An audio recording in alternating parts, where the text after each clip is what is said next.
ಅದೊಂದು ಕೂಡು ಕುಟುಂಬ.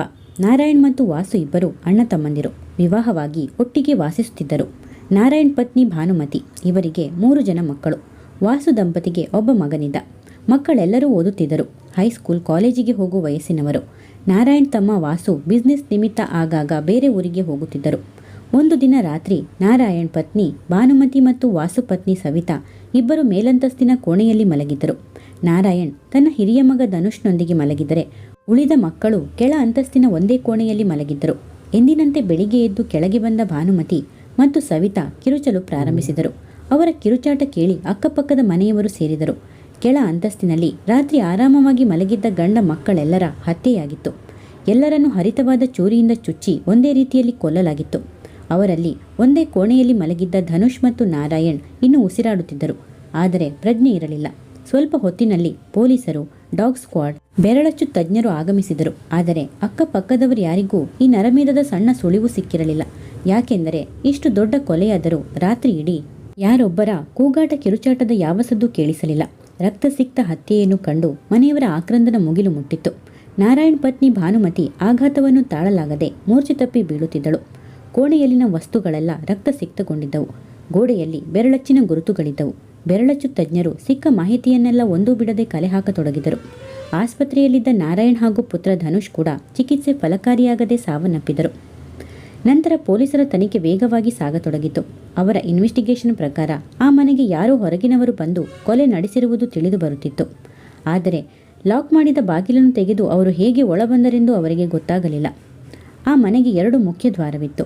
2ನ್ನು ರಾತ್ರಿ ಹೊತ್ತಿನಲ್ಲಿ ಮಾತ್ರ ಮುಚ್ಚಲಾಗುತ್ತಿತ್ತು. ಒಂದು ಬಾಗಿಲು ಮನೆಯ ಮುಂದಿನದ್ದಾದರೆ ಇನ್ನೊಂದು ಹಿಂದಿನದ್ದಾಗಿತ್ತು. ಹಾಗಾದರೆ ಅವರು ಬಂದದ್ದಾದರೂ ಹೇಗೆ? ಇದರ ಬಗ್ಗೆ ನಾರಾಯಣ್ ಪತ್ನಿ ಭಾನುಮತಿಯನ್ನು ವಿಚಾರಿಸಿದಾಗ ಅವರು ರಾತ್ರಿ 2 ಬಾಗಿಲನ್ನು ಭದ್ರವಾಗಿ ಮುಚ್ಚಿರುವುದಾಗಿ ತಿಳಿಸಿದರು. ಪೊಲೀಸರಿಗೆ ಹಂತಕರು ಮುಂದಿನ ಬಾಗಿಲಲ್ಲಿ ಬಂದಿರುವುದು ಖಚಿತವಾಯಿತು. ಆದರೆ ಅದನ್ನು ಬಲವಂತವಾಗಿ ಒಡೆದು ಬಂದಿರುವ ಯಾವುದೇ ಕುರುಹುಗಳಿರಲಿಲ್ಲ. ಹಾಗಾದರೆ ಬಾಗಿಲು ಅಂದು ಮುಚ್ಚಿರಲಿಲ್ಲ, ಅಥವಾ ಯಾರಾದರೂ ಬಾಗಿಲನ್ನು ಅವರಿಗಾಗಿ ತೆಗೆದಿರಬೇಕು. ಈ ಹತ್ಯೆಯಲ್ಲಿ ಮನೆಯವರ ಕೈವಾಡದ ಬಗ್ಗೆಯೂ ಅವರಿಗೆ ಶಂಕೆ ವ್ಯಕ್ತವಾಯಿತು. ಮುಖ್ಯವಾಗಿ ಅವರ ಸಹೋದರ ವಾಸು ಕೆಲ ದಿನಗಳಿಂದ ಮನೆಗೆ ಬಂದಿರಲಿಲ್ಲ. ಅವನಿಗೆ ಈ ವಿಚಾರಗಳು ಯಾವುದೂ ತಿಳಿದಿರಲಿಲ್ಲ. ಆದ್ದರಿಂದ ಮುಖ್ಯವಾಗಿ ಪೊಲೀಸರು ಆತನ ಮೇಲೆ ಶಂಕೆ ವ್ಯಕ್ತಪಡಿಸಿದರು. ಪೊಲೀಸರು ತಂಡವಾಗಿ ಈ ಬಗ್ಗೆ ವ್ಯವಸ್ಥಿತವಾಗಿ ತನಿಖೆ ನಡೆಸಲು ಪ್ರಾರಂಭಿಸಿದರು. ಮಾಹಿತಿಗಳನ್ನು ಕಲೆ ಹಾಕತೊಡಗಿದರು. ಸಿಕ್ಕಂತಹ CCTV ಫುಟೇಜ್ಗಳನ್ನು ಪರಿಶೀಲಿಸತೊಡಗಿದರು. ಆದರೆ ಅಂತಹ ಮಾಹಿತಿ ಏನೂ ಅವರಿಗೆ ಲಭ್ಯವಾಗಲಿಲ್ಲ. ಇಲ್ಲಿ ಮನೆಯ ಯಜಮಾನ ಮತ್ತು ಮಕ್ಕಳ ಹತ್ಯೆ ನಡೆದಿದ್ದರಿಂದ ಇದಕ್ಕೆ ಬೇರೆ ಏನಾದರೂ ಕಾರಣವಿದೆಯೇ ಎಂದು ತಿಳಿಯಲು ಪೊಲೀಸರು ತಮ್ಮ ತನಿಖೆಯ ದಾರಿಯನ್ನು ಬದಲಾಯಿಸಿದರು. ಕುಟುಂಬದ ಹಿನ್ನೆಲೆಯನ್ನು ಕಲೆ ಹಾಕಲು ಪ್ರಾರಂಭಿಸಿದರು. ಭಾನುಮತಿಯನ್ನು ನಾರಾಯಣ್ 15 ವರ್ಷದ ಹಿಂದೆಯೇ ಮದುವೆಯಾಗಿದ್ದರು.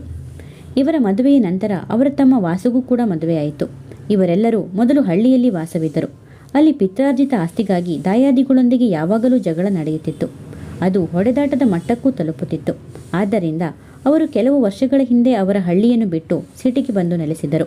ಈ ವಿಚಾರದ ಬಗ್ಗೆ ಭಾನುಮತಿಯನ್ನು ವಿಚಾರಿಸಿದಾಗ ಆಕೆ ಕೂಡ ಹೌದು, ಆಸ್ತಿಗಾಗಿ ಸಂಬಂಧಿಕರಿಂದ ಈ ಕೊಲೆ ನಡೆದಿರಬಹುದು ಎಂದು ಸಂಶಯ ವ್ಯಕ್ತಪಡಿಸಿದಳು. ತನಿಖೆ ವೇಗಗತಿಯಲ್ಲಿ ಸಾಗುತ್ತಿತ್ತು. ಈ ಮಧ್ಯೆ ಪೊಲೀಸರಿಗೆ ಒಂದು ವಿಷಯ ಗಮನಕ್ಕೆ ಬಂತು. ಅದೇನೆಂದರೆ ನಾರಾಯಣ್ ಅವರು ತಮ್ಮ ಮಗ ಧನುಷ್ಗೆ ಕೊಡಿಸಿದ ಬೈಕ್ ಒಂದು ಕಾಣೆಯಾಗಿತ್ತು. ಅದನ್ನು ಬಹಳಷ್ಟು ಹುಡುಕಿದರೂ ಪತ್ತೆ ಹಚ್ಚಲಾಗಲಿಲ್ಲ. ಕೊಲೆಗಾರ ಏನಾದರೂ ಅದನ್ನು ಕೊಂಡೊಯ್ದಿರಬಹುದೇ? ಈ ನಡುವೆ ಪೋಸ್ಟ್ಮಾರ್ಟಮ್ ರಿಪೋರ್ಟ್ ಕೂಡ ಅವರ ಕೈ ಸೇರಿತು. ಭೀಕರವಾದ ಹಲ್ಲೆ ಮಾಡಿ ಹರಿತವಾದ ಆಯುಧದಿಂದ ಇರಿದು ಕೊಲ್ಲಲಾಗಿತ್ತು. ಕುತ್ತಿಗೆ, ಹೊಟ್ಟೆ, ಎದೆ ಮೇಲೆ ಬಲವಾಗಿ ಇರಿಯಲಾಗಿತ್ತು. ಆದರೆ ಈ ಸಂದರ್ಭದಲ್ಲಿ ಅವರ್ಯಾರೂ ಹೋರಾಡಲು ಪ್ರಯತ್ನಿಸಿದ್ದು ಕಂಡು ಬರಲಿಲ್ಲ. ಅದೂ ಅಲ್ಲದೆ 5 ಜನರಲ್ಲಿ 4 ಯಾವುದೋ ಮತ್ತು ಬರುವ ಔಷಧಿಯನ್ನು ಸೇವಿಸಿರುವುದು ದೃಢವಾಗಿತ್ತು.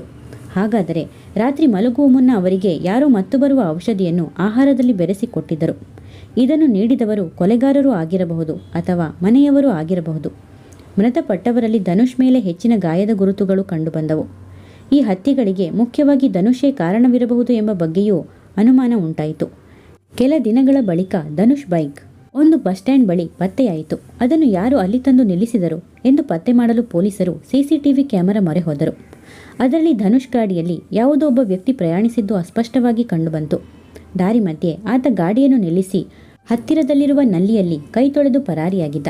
ಆ ಮನೆಯಲ್ಲಿ ಮನೆಯವರ ಹೊರತಾಗಿ ಅಪರಿಚಿತ ವ್ಯಕ್ತಿಯೊಬ್ಬರ ಕೈಬೆರಳ ಗುರುತು ಕೂಡ ಪತ್ತೆಯಾಯಿತು. ಅದು ಮನೆಯಲ್ಲಿದ್ದ ಯಾರಿಗೂ ಹೊಂದಿಕೆಯಾಗುತ್ತಿರಲಿಲ್ಲ. ಇದರಿಂದ ಹೊರಗಿನ ಯಾವುದೋ ವ್ಯಕ್ತಿಯ ಕೈವಾಡ ಇದೆ ಎಂದು ಊಹಿಸಿದರು.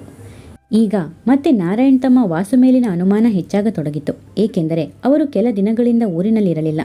ಅವರನ್ನು ಸಂಪರ್ಕಿಸಿ ವಿಚಾರಣೆಗೊಳಪಡಿಸಿ ಅವರ ಬೆರಳಚ್ಚನ್ನು ಪರಿಶೀಲಿಸಲಾಯಿತು. ಆದರೆ ಅವರ ಬೆರಳಚ್ಚು ಆ ಅಪರಿಚಿತ ವ್ಯಕ್ತಿಯ ಬೆರಳಚ್ಚಿನೊಂದಿಗೆ ಹೊಂದಾಣಿಕೆಯಾಗಲಿಲ್ಲ. ಪೊಲೀಸರು ಇದುವರೆಗೆ ಕುಟುಂಬದ ಎಲ್ಲರನ್ನೂ ವಿಚಾರಣೆ ನಡೆಸಿದ್ದರು. ಆದರೆ ನಾರಾಯಣ್ ಪತ್ನಿ ಭಾನುಮತಿಯನ್ನು ಮಾತ್ರ ವಿಚಾರಣೆಗೊಳಪಡಿಸಿರಲಿಲ್ಲ. ಏಕೆಂದರೆ ಈ ಘಟನೆಯಾದ ನಂತರ ಭಾನುಮತಿ ಆಗಾಗ ಮೂರ್ಛೆ ಹೋಗುತ್ತಿದ್ದಳು. ಆದ್ದರಿಂದ ಆಕೆಯೂ ಕೂಡ ಆಸ್ಪತ್ರೆಗೆ ದಾಖಲಾಗಿದ್ದಳು. ಪೊಲೀಸರು ಆಸ್ಪತ್ರೆಗೆ ಬಂದು ಡಾಕ್ಟರ್ ಬಳಿ ಅವರನ್ನು ವಿಚಾರಣೆಗೊಳಪಡಿಸಬೇಕಿತ್ತು. ಅವರ ಆರೋಗ್ಯ ಯಾವಾಗ ಸುಧಾರಿಸುತ್ತದೆ ಎಂದು ವಿಚಾರಿಸಿದರು. ಆಗ ಡಾಕ್ಟರ್ ಹೇಳಿದ ಮಾತು ಕೇಳಿ ಅವರಿಗೆ ಆಶ್ಚರ್ಯವಾಯಿತು. ಆಕೆ ಆರೋಗ್ಯವಾಗಿಯೇ ಇದ್ದಾರೆ, ಆದರೆ ಬೆಡ್ ಬಿಟ್ಟು ಇಳಿಯುತ್ತಿಲ್ಲ. ಅವರು ಅನಾರೋಗ್ಯದ ನಾಟಕವಾಡುತ್ತಿದ್ದಾರೆ ಎಂದು ನಮಗೆ ಅನ್ನಿಸುತ್ತಿದೆ ಎಂದು ಹೇಳಿದರು. ಇದರಿಂದ ಆಕೆಯ ಮೇಲೆ ಪೊಲೀಸರಿಗಿದ್ದ ಅನುಮಾನ ಬಲವಾಗತೊಡಗಿತು. ಅವಳನ್ನು ಡಿಸ್ಚಾರ್ಜ್ ಮಾಡಿ ಅಲ್ಲಿಂದ ಕರೆತಂದು ವಿಚಾರಣೆಗೊಳಪಡಿಸಿದರು. ಆದರೆ ಆಕೆ ಯಾವ ವಿಷಯವನ್ನು ಬಾಯಿ ಬಿಡಲಿಲ್ಲ. ಆಕೆಯ ಫೋನ್ ಕಾಲ್ ಡೀಟೇಲ್ಸ್ ಅನ್ನು ಪರೀಕ್ಷಿಸಿದಾಗ ಆಕೆ ಯಾರೊಂದಿಗೂ ಅನೇಕ ಬಾರಿ ಫೋನ್ನಲ್ಲಿ ಮಾತಾಡಿರುವುದು ಗೊತ್ತಾಯಿತು ಮತ್ತು ಅದೇ ನಂಬರ್ನಿಂದ ಆಕೆಗೂ ಅನೇಕ ಬಾರಿ ಕರೆ ಬಂದಿರುವುದು ತಿಳಿಯಿತು. ಅದು ಯಾರದೆಂದು ನೋಡಿದಾಗ ಅದು ಅನಿಲ್ ಪಾಂಡೆ ಎಂಬ ವ್ಯಕ್ತಿಯದ್ದಾಗಿತ್ತು.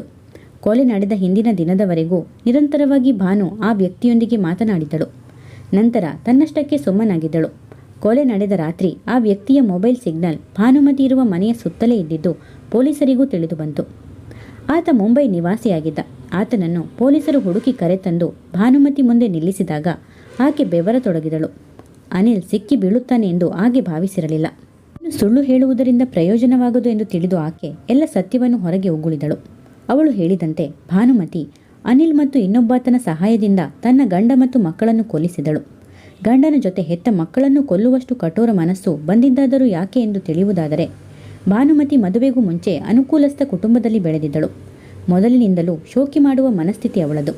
ಅವಳ ಆಲೋಚನೆಗಳೆಲ್ಲವೂ ಹೈಫೈ ಲೆವೆಲ್ನಲ್ಲೇ ಇರುತ್ತಿತ್ತು. ಎಲ್ಲರ ಮುಂದೆ ಚೆನ್ನಾಗಿ ಬದುಕಬೇಕು, ಲೈಫನ್ನು ಎಂಜಾಯ್ ಮಾಡಬೇಕೆಂಬುದು ಅವಳ ಆಸೆಯಾಗಿತ್ತು. ಆಡಂಬರದ ಜೀವನದ ಮೇಲೆ ಬಹಳ ಒಲವಿತ್ತು. ಆದರೆ ಅವಳ ಆಸೆಯನ್ನು ಈಡೇರಿಸುವಂಥ ಸಿರಿವಂತ ಗಂಡ ಅವಳಿಗೆ ಸಿಗಲಿಲ್ಲ. ಮಧ್ಯಮ ವರ್ಗದ ಗಂಡ ನಾರಾಯಣ್ಗೆ ದೊರೆಯುತ್ತಿದ್ದ ಸಂಬಳದಲ್ಲಿ ಆಕೆಯ ಆಸೆ ಆಕಾಂಕ್ಷೆ ಈಡೇರಿಸಲು ಸಾಧ್ಯವಾಗಲಿಲ್ಲ. ಜೊತೆಗೆ 3 ಮಕ್ಕಳಾದ ಮೇಲಂತೂ ಅವರ ಪಾಲನೆ ಪೋಷಣೆಯಲ್ಲೇ ಅವರ ಜೀವನ ಕಳೆದು ಹೋಗುತ್ತಿತ್ತು. ಆದರೂ ಆಕೆಯ ಗಂಡ ನಾರಾಯಣ್ ಅವನ ಸಂಪಾದನೆಯಲ್ಲಿ ಎಲ್ಲರ ಆಸೆಯನ್ನು ಪೂರೈಸಲು ಪ್ರಯತ್ನಿಸುತ್ತಿದ್ದ. ಭಾನು ಒಬ್ಬ ಬ್ಯೂಟಿಷಿಯನ್, ತನ್ನದೇ ಪಾರ್ಲರನ್ನು ಇಟ್ಟುಕೊಂಡಿದ್ದಳು. ಸ್ನೇಹಿತೆಯರೊಂದಿಗೆ ಅಲ್ಲಿ ಇಲ್ಲಿ ಸುತ್ತಾಡುವ ಚಪಲವೂ ಇತ್ತು. ಈ ಕೆಲಸದ ಮೇಲೆ ಬೇರೆ ಬೇರೆ ರಾಜ್ಯಗಳಿಗೂ ಹೋಗುತ್ತಿದ್ದಳು. ಈ ಸಮಯದಲ್ಲಿ ಮುಂಬೈನಲ್ಲಿ ಅನಿಲ್ ಎಂಬಾತನ ಪರಿಚಯವಾಗಿತ್ತು. ಆತ ಇನ್ನೂ ಓದುತ್ತಿದ್ದ, ಚಿಕ್ಕ ವಯಸ್ಸು. ಆದರೆ ಭಾನು 3 ಮಕ್ಕಳ ತಾಯಿ. ಅನಿಲ್ ಇನ್ನೂ ಮದುವೆಯಾಗಿರಲಿಲ್ಲ. ಇಬ್ಬರು ಪರಸ್ಪರ ಒಬ್ಬರ ಮೇಲೆ ಒಬ್ಬರು ಆಕರ್ಷಿತರಾಗಿದ್ದರು. ಅವರಿಬ್ಬರ ಸ್ನೇಹ ಪ್ರೇಮಕ್ಕೆ ತಿರುಗಿತ್ತು. ಆಗಾಗ ಇಬ್ಬರು ಏನಾದರೂ ನೆಪ ಒಡ್ಡಿ ದೂರದ ಊರುಗಳಿಗೆ ಹೊರಟು ಬಿಡುತ್ತಿದ್ದರು. ಅಲ್ಲಿ ಏಕಾಂತವಾಗಿ ಎಂಜಾಯ್ ಮಾಡುತ್ತಿದ್ದರು. ಇಬ್ಬರು ಜೊತೆಗೆ ಸಮಯ ಕಳೆಯಲು ಅನಿಲ್ನ ಸ್ನೇಹಿತನ ಮನೆಯಲ್ಲಿ ಉಳಿದುಕೊಳ್ಳುತ್ತಿದ್ದರು. ಆದರೆ ಈ ಅಕ್ರಮ ಸಂಬಂಧವನ್ನು ಬಹಳ ಸಮಯ ಮುಚ್ಚಿಟ್ಟುಕೊಳ್ಳಲು ಸಾಧ್ಯವಾಗಲಿಲ್ಲ. ಒಂದು ದಿನ ಧನುಷ್ ತನ್ನ ತಾಯಿ ಭಾನುಮತಿಯನ್ನು ಅನಿಲ್ ಜೊತೆ ನೋಡಿದ. ಅದನ್ನು ಬಂದು ತಂದೆಗೂ ತಿಳಿಸಿದ. ಆಗ ನಾರಾಯಣ್ ಕೋಪಗೊಂಡರು. ವಿಷಯ ಎಲ್ಲಿ ಹೊರಬಂದು ತಮ್ಮ ಮರ್ಯಾದೆಗೆ ಧಕ್ಕೆ ಆಗುವುದು ಎಂದು ಹೆದರಿದರು. ನೀನು 3 ಮಕ್ಕಳ ತಾಯಿ, ಆತನ ಸಹವಾಸ ಬಿಟ್ಟು ಬಿಡು, ಇದರಿಂದ ನಮ್ಮ ಘನತೆಗೆ ಗೌರವಕ್ಕೆ ತೊಂದರೆಯಾಗುತ್ತದೆ ಎಂದು ಎಚ್ಚರಿಸಿ ಬುದ್ಧಿ ಹೇಳಿದ್ದರು. ಇದಾದ ಮೇಲೆ ಅವಳು ಮನೆಯಿಂದ ಹೊರ ಹೋಗದಂತೆ ನೋಡಿಕೊಳ್ಳತೊಡಗಿದರು. ಇದರಿಂದ ಭಾನುಮತಿಯ ಸ್ವಾತಂತ್ರ್ಯಕ್ಕೆ ಧಕ್ಕೆ ಉಂಟಾಯಿತು. ಅವರ ಮೇಲೆ ಬಹಳ ಕೋಪ ಬರುತ್ತಿತ್ತು. ಆದರೂ ಕೂಡ ಅವರಿಲ್ಲದ ಸಮಯದಲ್ಲಿ ಆಕೆ ಅನಿಲ್ಗೆ ಕಾಲ್ ಮಾಡಿ ಮಾತನಾಡುತ್ತಿದ್ದಳು. ಅವಳು ಆತನ ಮೇಲೆ ಎಷ್ಟು ಮೋಹಗೊಂಡಿದ್ದಳೆಂದರೆ ಅವನಿಗಾಗಿ ಅವಳು ಯಾರನ್ನು ಬೇಕಾದರೂ ಕಳೆದುಕೊಳ್ಳಲು ಸಿದ್ಧಳಿದ್ದಳು. ಎಲ್ಲ ಬಂಧನದಿಂದ ಬಿಡಿಸಿಕೊಂಡು ಅವನೊಂದಿಗೆ ಸಂಸಾರ ಮಾಡಲು ತುದಿಗಾಲಿನಲ್ಲಿ ನಿಂತಿದ್ದಳು. ಆದರೆ ತನ್ನ ಆಸೆ ಈಡೇರಿಸಿಕೊಳ್ಳುವುದಕ್ಕೆ ಅವಳ ದಾರಿಗೆ ಅಡ್ಡವಾಗಿದ್ದವರು ಅವಳ ಮಗ ಧನುಷ್ ಮತ್ತು ಗಂಡ ನಾರಾಯಣ್. ಈ ವಿಷಯ ಅವರಿಬ್ಬರಿಗೆ ಮಾತ್ರವೇ ತಿಳಿದಿತ್ತು. ಇದರಿಂದ ಅವರನ್ನು ಕೊಲೆ ಮಾಡುವಂತೆ ತನ್ನ ಪ್ರಿಯಕರನ ಮನವೊಲಿಸತೊಡಗಿದಳು. ಆಕೆಯನ್ನು ಮದುವೆಯಾಗುವ ಆಸೆಯಿಂದ ಆತ ಕೊನೆಗೂ ಒಪ್ಪಿಕೊಂಡಿದ್ದ. ಹತ್ಯೆ ನಡೆಸುವ ಮೊದಲು 3 ಚೂರಿಗಳನ್ನು ಖರೀದಿಸಿ ಒಂದನ್ನು ಆಕೆಗೆ ನೀಡಿದ್ದ. ಅಲ್ಲದೆ ಮತ್ತು ಬರುವ ಔಷಧಿಯನ್ನು ಆಕೆಗೆ ತಂದುಕೊಟ್ಟಿದ್ದ. ಕೊಲೆ ಮಾಡಲು ಮತ್ತೊಬ್ಬ ವ್ಯಕ್ತಿ ಸಹಾಯವನ್ನು ಪಡೆದುಕೊಂಡ. ಹಿಂದಿನ ದಿನ ರಾತ್ರಿ ಭಾನುಮತಿ ಯಾರಿಗೂ ತಿಳಿಯದಂತೆ ಆಹಾರದಲ್ಲಿ ನಿದ್ರೆ ಮಾತ್ರೆ ಸೇರಿಸಿಕೊಟ್ಟಿದ್ದಳು. ಆದರೆ ಧನುಷ್ ಆರೋಗ್ಯ ಸರಿಯಿಲ್ಲದ ಕಾರಣ ಅಂದು ಊಟ ಮಾಡಿರಲಿಲ್ಲ. ಉಳಿದವರು ಇದ್ಯಾವುದರ ಅರಿವಿಲ್ಲದೆ ರಾತ್ರಿ ಊಟವನ್ನು ಮುಗಿಸಿ ಮಲಗಿದ್ದರು. ಎಲ್ಲರೂ ನಿದ್ದೆಗೆ ಜಾರುತ್ತಿದ್ದಂತೆ ಭಾನುಮತಿ ಫೋನ್ ಮಾಡಿ ಅನಿಲ್ನನ್ನು ಬರ ಹೇಳಿದಳು. ಅಂದಿನ ರಾತ್ರಿ ತಾನು ಆ ಊಟ ಮಾಡಿರಲಿಲ್ಲ.